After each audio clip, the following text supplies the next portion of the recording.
In this video, we're going to do another example, checking to see if a point is a solution to a system of equations. So remember, a point is a solution if it works when we plug it in to both equations in our system. And by works, I mean we are getting an answer where one side of the equal sign is the same as the other sign of the equal sign. So our point this time that we're checking is 2, 5. We want to know if the point 2, 5 is a solution to this system of equations. So if we look at 2, 5, 2 is our x and 5 is our y. So we're going to be plugging those numbers in anywhere we see the letters that match up with them. So for our first equation, we have 2x plus 4y equals 24. So I'm going to rewrite that, but in place of x, I'm going to put 2. And in place of y, I'm going to put 5. And everything else will stay the same. So 2 times 2 is 4.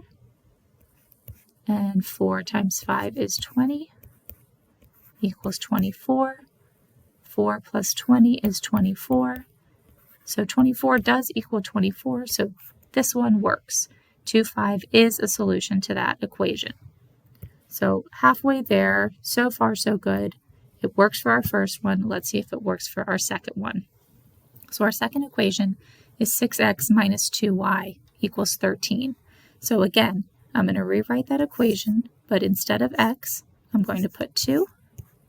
And instead of y, I'm going to put 5. Everything else will stay the same. 6 times 2 is 12.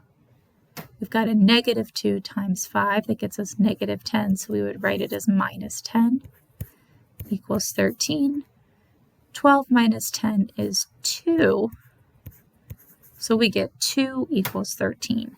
That does not work. No, that is not right. So since we need the point to be a solution to both of these equations in order for it to be a solution to the system of equations, our answer would be no. 2, 5 is not a solution to this system of equations.